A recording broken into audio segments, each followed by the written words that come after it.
My dad, Larry Linton, the only true servant leader willing to stand in the arena and fight for your freedoms. Larry is a man of God, and he will move heaven and earth to protect the people in district. Too many elected politicians act like chameleons. My name's Mike. I'm Larry's neighbor. I bought the house behind him. I trust Larry to give me an honest answer. And what's important to me is faith, family, and my freedom. And I believe these values are also held by Larry Linton. More important than ever, I believe, in our lifetime to really stand up and fight for what's right. And Larry's doing that, and I'm supportive of it. We need to replace career politicians in Nashville with leaders willing to stand for what is right, even if it's not popular. People who feel a calling and are not looking to make a profession out of it. You're not going to find a more honest, straightforward, and passionate individual, I don't believe. Larry is what you see is what you get. He's honest. Listen, if you are looking for a true conservative who's passionate about the state of Tennessee, the people that live in it, and wanting to make a difference in a meaningful way, Larry's your guy.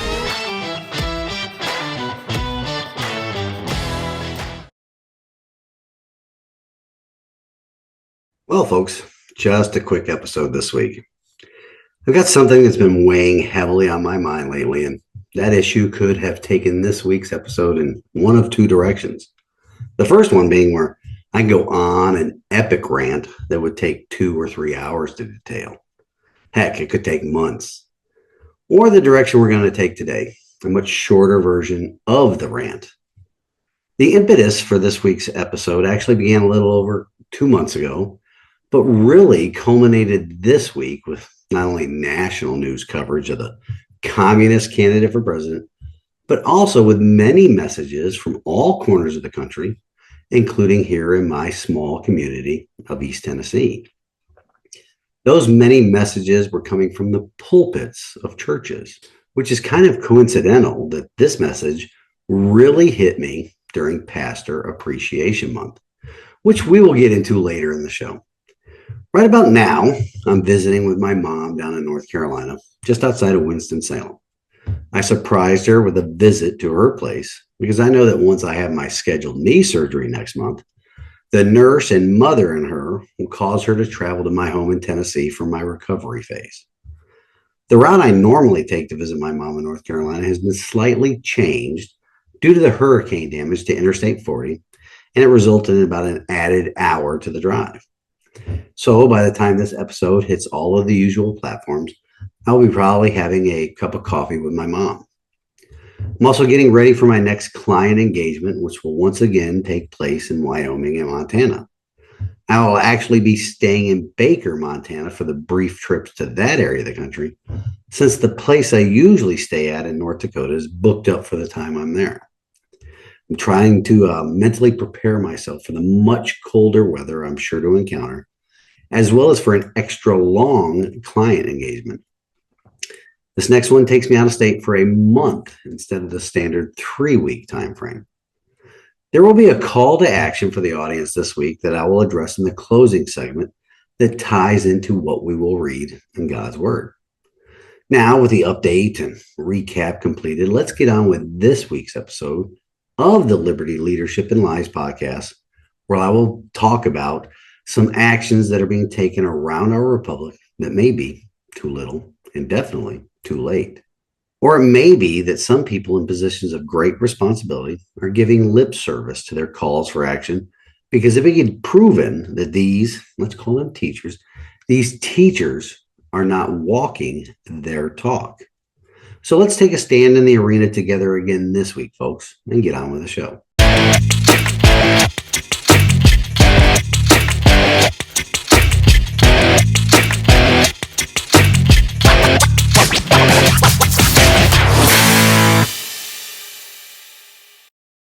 Welcome to the Liberty, Leadership, and Lies podcast. On this show, we will discuss the assaults on our liberty by the very institution we the people created to secure our liberty. We will also compare and contrast the actions of people in leadership positions to the servant leadership that is needed to protect our God-given, constitutionally protected rights. Additionally, we will break down the many lies that elected and unelected officials in government and media spin every day in order to secure for themselves positions of power and influence that are antithetical to the system of government our founding fathers created and passed down to us. All right, folks, before we get into why I believe there are, again, let's call them teachers, why I believe there are teachers engaging in calls to action that are too little and way too late. Before we get into that, we must have a bit of a history lesson here. I'm quite sure that I've discussed the term Black Robe Regiment on this program many times before, but we need to talk about it again in the context of what is happening in our republic right now. Not only right now, but what has been happening for generations now that has led us to this point where the imminent destruction of our constitutional republic is staring us all right in the face. Now, the term Black Robe Regiment, it doesn't refer to a literal regiment of soldiers that wore black robes in the battle. The Black Robe Regiment refers to several influential clergymen, pastors, reverends who promoted our nation's war for independence and actively supported the military in our struggle against the King of England. These clergy encouraged the patriot cause and helped muster critical support among members of their congregations in many different ways. The British, they acknowledged that the support of the Black Robe Regiment was vital to maintaining the colonists' frustrating resistance to their attempts to restore the rule of King George. Often, due to the Black Robe Regiment's support during the War for Independence, they are often compared to, or somewhat to, the fifth column that was identified by the Spanish general Emilio Mola during Spain's Civil War. It was in 1936, the General Mola boasted that he had 4 columns of soldiers marching upon Madrid. He also stated that he had a quote-unquote fifth column of sympathizers already living in the city who would support the army once it arrived. Now, the term fifth column, it has come to mean civilian supporters living in the population. So the colony's Black Robe Regiment did not act and serve as an actual detachment in the colonial army. The British used that term as an adjective or descriptive phrase for the influence these clergy exerted in support of the American Revolution. British loyalists or royalists, or even they were called Tories, they discovered that these members of the clergy that supported the War for Independence, they were extremely detrimental to their efforts to maintain loyalty among the population in the colonies. Not only did these clergy provide their stamp of approval for the cause of independence, but they also offered a sort of formal support for the military effort. In the 1770s, many colonists still considered themselves aligned with England, and many of these clergy's parishioners openly questioned the legitimacy of the war for independence, as well as separating from Britain and consequently the Church of England. Now, these pastors, unafraid of using their pulpits, these members of the quote-unquote Black Robe Regiment reassured their congregations that the revolution was justified in the eyes of God. The phrase resistance to tyranny is obedience to God was in very common use at the time, and many of our great republic's founding fathers, among them Thomas Jefferson and Benjamin Franklin, were often quoted as saying it. A minister from Virginia by the name of Peter Muhlenberg is perhaps the most iconic figure associated with the Black Robe Regiment. Pastor Muhlenberg accepted a commission to lead a regiment of the Continental Army. There's an anecdotal story from an 18th century biography that told about a time when Pastor Muhlenberg was once preaching to his congregation in his clerical robes. Then he took them off, revealing his military uniform underneath to provide a great appeal for the men to join the fight for independence. Pastor Muhlenberg served as an officer in the Continental Army throughout the war and commanded a brigade at the Battle of Yorktown. Pastor Muhlenberg's actual participation in the war's fighting was highly unusual for clergymen. What was far more common, though, and led to the earning of the label of Black Robe Regiment, was their vocal support for the war effort these clergy ultimately preached from their pulpits. It wasn't only from the pulpits that these early American church leaders helped to secure our liberty. There were, like I said, it was uncommon, but there were active participants in the fight. One of the numerous examples is the Reverend Jonas Clark. When Paul Revere set off on his famous ride, it was to the home of Reverend Clark in Lexington that he rode. Names that should be very familiar to every American, but sadly are not because of the education system that's in place right now, which also ties into this too little, too late. These are the names of John Hancock and Samuel Adams. When Paul Revere notified those two who were staying with Reverend Clark, when Hancock and Adams turned to then Reverend and inquired of him whether the people were ready to fight, Reverend Clark, he unhesitatingly replied, quote, "I have trained them for this very hour," unquote. Additionally, when the original alarm sounded in Lexington to warn of the oncoming British menace, citizens gathered at the town green, and according to an early historian by the name of Joe Headley, there they found the pastor, Reverend Clark, who had arrived before them. The roll was called, and 150 answered to their names. The church, the pastor, and his congregation thus standing together in the dim light, awaiting the redcoats. The British didn't appear at that first alarm, and the people then returned home.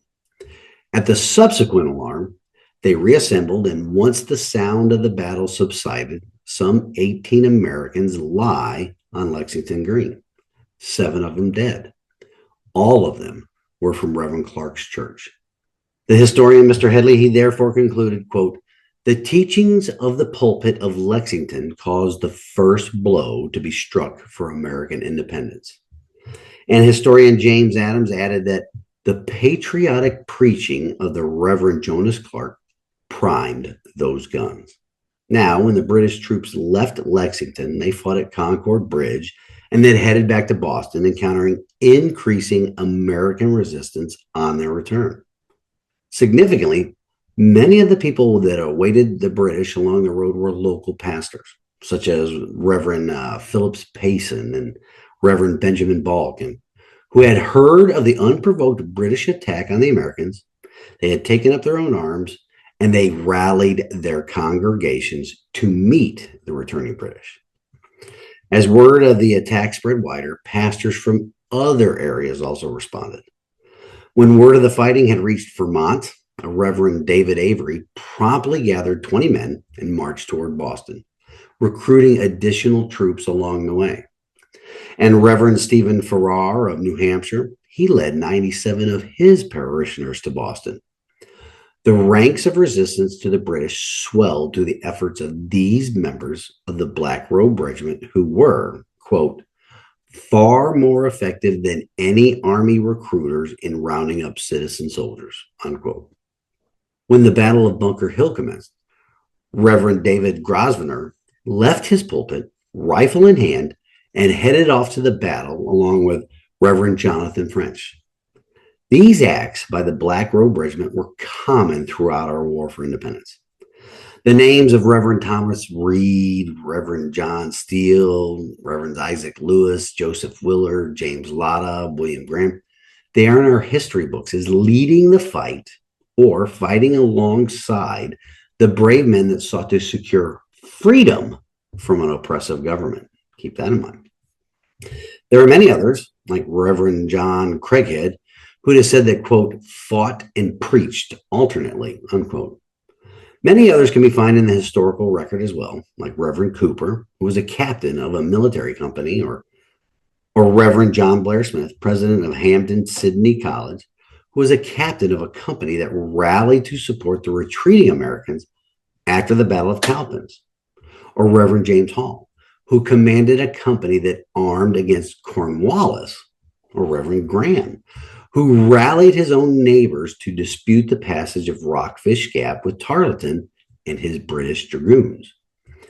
Those members of the Black Robe Regiment that I just mentioned are just a sampling of the names of the early American church clergy that not only voiced support for freedom and tyranny from the pulpits, but actively participated in the securing of the foundation of our great republic.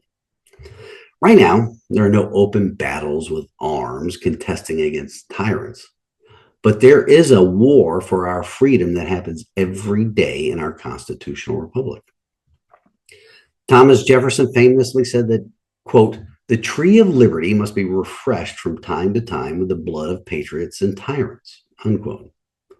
Thankfully, we're not at that point yet, and that yet is getting closer and closer each day. Thanks in no small part to the absence of the current American church. But there's another quote from Thomas Paine that applies to our everyday life and responsibilities as citizens, as well as it applies to the clergy in our nation. And a podcast that I regularly listen to closes with this quote each episode. It is this, quote, those who expect to reap the blessings of freedom must, like men, undergo the fatigues of supporting it, unquote. Exactly what does it cost the citizens today to participate in our system of self-governance? A few hours of researching candidates plus an hour or two standing in line to vote? Less than 10 hours per election cycle? The same thing for the pastors of our churches. What does it cost them? The same 10 hours or so each election cycle for the regular citizens, plus maybe a couple of minutes each month reminding their congregations about the blessings of freedoms, that it is their duty as citizens that are reaping the benefits of it, that it is also their duty to support it. Now I'm going to pause right here for a brief break and come back with some more on the other side. So please stick with me.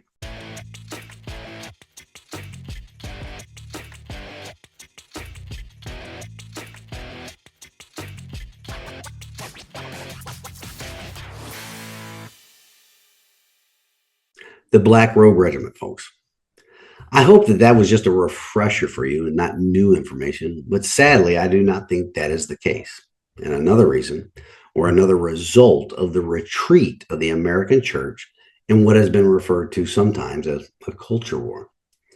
But as we discussed, the early American church was instrumental in the people of this country, which means the congregations of those clergymen. The Black Robe Regiment were instrumental for our forefathers being able to reap the blessings of liberty. And what do we have now? Well, we do not have anything close to the Black Robe Regiment, that is for sure. Until lately, that is. There are some stirrings in the church, the American church, lately, and we're going to discuss that right now.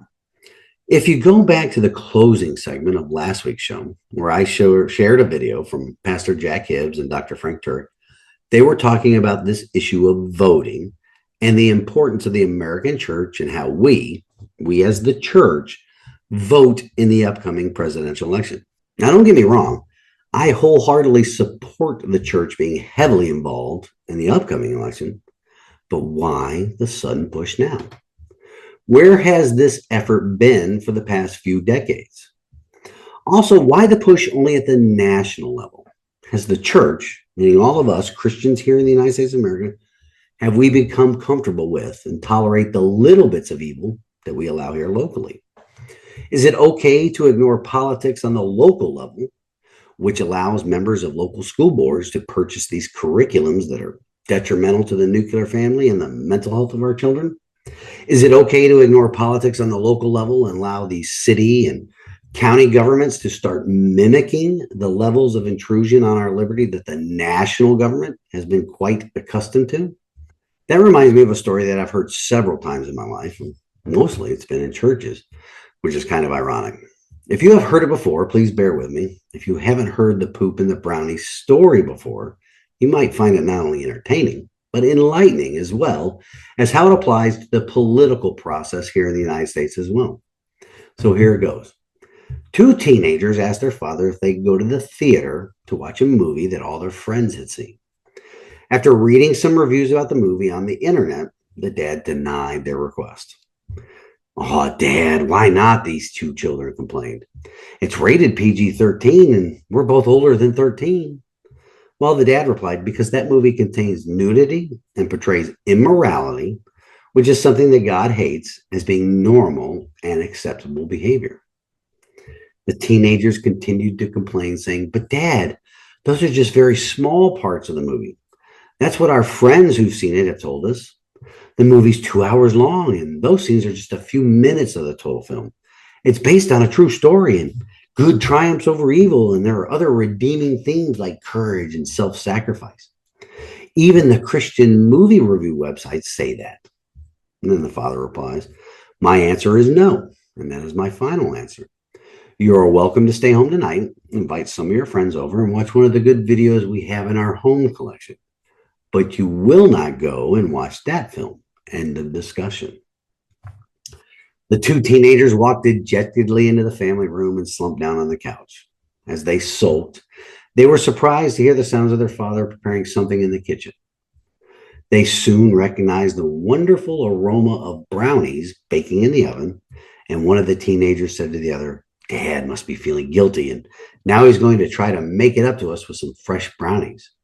Maybe we can soften him with lots of praise when he brings them out to us and persuade him to let us go to that movie after all. The teens were not disappointed. Soon their father appeared with a plate of warm brownies, which he offered to his kids. They each took one. Then their father said, before you eat, I want to tell you something. I love you both so very much. The teenagers smiled at each other with knowing glances. Dad was softening. That is why I've made these brownies with the very best ingredients, Dad said. I've made them from scratch. Most of the ingredients are even organic. The best organic flour, the best free-range eggs, the best organic sugar, premium vanilla and chocolate. The brownies looked mouth-watering, and the teens began to become a little impatient with their dad's long speech. Dad continued, but I want to be perfectly honest with you. There is one ingredient I added that is not usually found in brownies. I got that ingredient from our own backyard.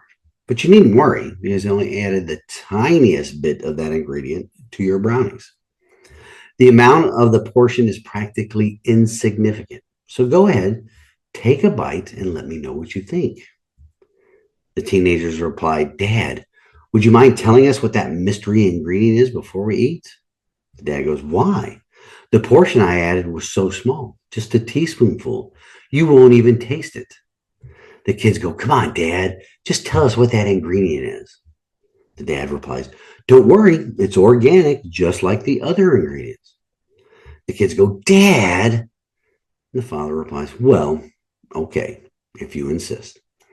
That secret ingredient is organic dog poop.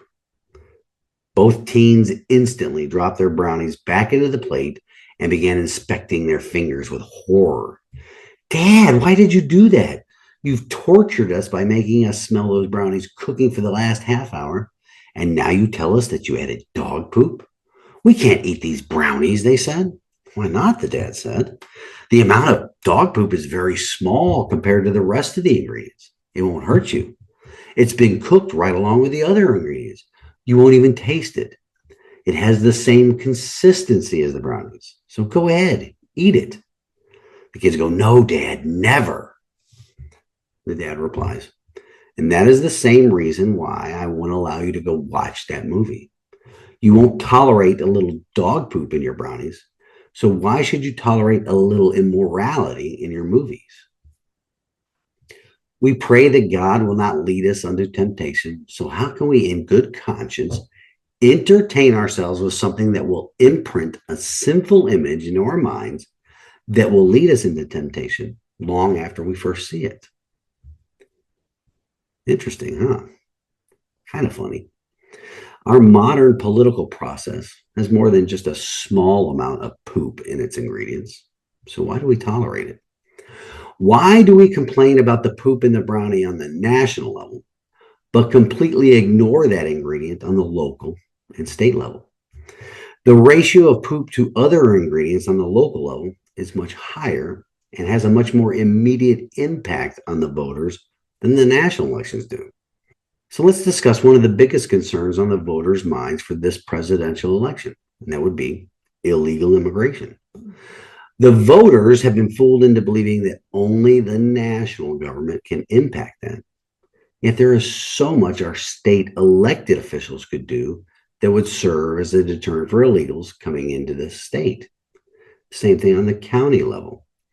That is just one of the many examples where the voter apathy in local and state primary elections has made us all dependent upon only federal action to solve our problems. And don't think that those, let's just call them poop floaters, in our state and local politics, that they don't recognize that as a fact of life in our states and in our nation. In fact, these poop floaters, they count on it, which is why we end up with what we have. The church lost the culture war because it abandoned its role in the formation and continuation of our biblically inspired form of government. It is evident that the Bible believing and Bible preaching churches have been losing cultural influence over the past several decades. At the turn of the 20th centuries, Christian values were promoted in this nation. By the 50s, they were celebrated. Then by the 70s and 80s, they became merely tolerated. And now Christians are actually hated in popular secular culture. There are many reasons for this, and an article I read this past week provided some of the reasons why the American church has, quote unquote, lost the culture war. But we're going to cover the church's loss in the culture war in another episode. I believe there is also a flip side to the decline of the American church as well, specifically in church attendance numbers that has been on the decline for decades now, which ties into this week's topic as well. If the citizens of this country look to their pastors for leadership in the culture war, and there is a lack of messaging on the culture war in politics, why be part of an organization that is not interested in the freedom and liberty and the culture that the early American church was instrumental in securing? Do you think people can recognize the hypocrisy on display? We'll discuss that hypocrisy that I believe is on display right now all across the nation and how it is contributing to the retreat of Christians from the political and cultural wars that are raging across our republic. The hypocrisy that may be too little, too late. With that, I'm going to pause here for a short break and come back with my closing thoughts. I'll also talk about some astounding numbers that back up what I'm talking about about the hypocrisy. And then I'll also have God's word. So I'll be right back.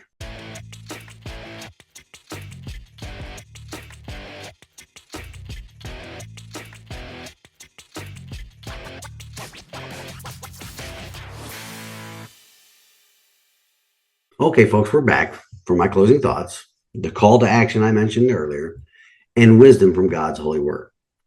Now, I went through the history of the Black Robe Regiment to compare them to the many of the clergy today for a couple of reasons. One is to compare and contrast the pastors from two different eras in our country. But both of those eras in our nation's history see freedom and liberty for the people in jeopardy. Not only did those early American church pastors use their pulpits to call people to action in the fight for freedom, but some of them also even took up arms to serve alongside their countrymen to earn the blessings of liberty for themselves and their posterity. It's a far cry from the American church today, isn't it? The second reason I brought them up, and in comparing them to the clergy of modern America, is this. Are the leaders of the American church of today and their silence on politics one of the reasons for the decline of the church? The clergy of today are not only retreating in the culture war, but also in the area of defending freedom and liberty by being involved at the ballot box, the modern battlefield. When the people of this great country sought leadership advice on the many issues of the day, they could often get that advice sitting in the church pews every Saturday or Sunday. It's not so anymore, at least consistently. And right now, it appears that pastors all over the country are starting to finally speak up, but only for this upcoming national election. I bring that up because, as you know, I regularly look at the voter rolls, not only because I was a candidate, but also to find out who the most politically active people in my community are.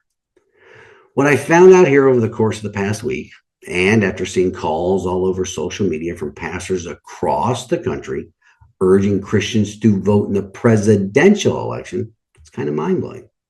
Frankly, a bit hypocritical. Now, this recent call by pastors is because it is projected that around 41 million Christians are unlikely to vote for either Trump or Harris this election cycle. It may or may not have anything to do with the candidates, but I believe it is also because for far too long now, the church has abandoned the political fights. And you cannot turn that trend around in just one cycle. This call to action by the American church, it's long overdue. It's about a century overdue. And it just may be too little too late. And I think it is hypocritical based upon me looking at the voter rolls for the past 10 years here in my county. One could say that this county that I live in, it's right smack in the middle of the Bible Belt. There are quite a few churches in Sevier County. I looked up the voting records of the lead pastors for a significant number of these churches, and you want to know what I found out? Well, only about 1 out of 4 of them vote in every election. Many of them have not voted in years. The vast majority of them that do vote only vote in the November general elections and do not vote at all in the local or state primaries. Apparently, they are okay with just a little bit of poop in their brownies. My call to action is for everybody that listens to this program and calls themselves a Christian. Ask the lead pastor of your church, especially if they are urging you to vote in this upcoming election and take a stand against the very obvious evil that is coming from only one side of the political spectrum. Ask them if they are imploring you to vote. You need to ask them if they vote in every election. Are they asking you, their flock, their congregation, their parishioners, to do something they themselves have not been doing for years now? Ask them if it is okay to sit out the local and state elections. Elections for the body of government closest to the people and bodies of government that have much more ability to impact our daily lives than the national government does. Ask them if it is only the presidential election that you should participate in. Now, that call is a nice segue into this week's passage from Scripture. And the wisdom this week comes to us from the book of James, chapter 3, verse 1. Not many of you should become teachers, my fellow believers, because you know that we who teach will be judged more strictly. That needs no further explanation now, does it? Until next week, stand in the arena with me. Reveille, it's time to wake up.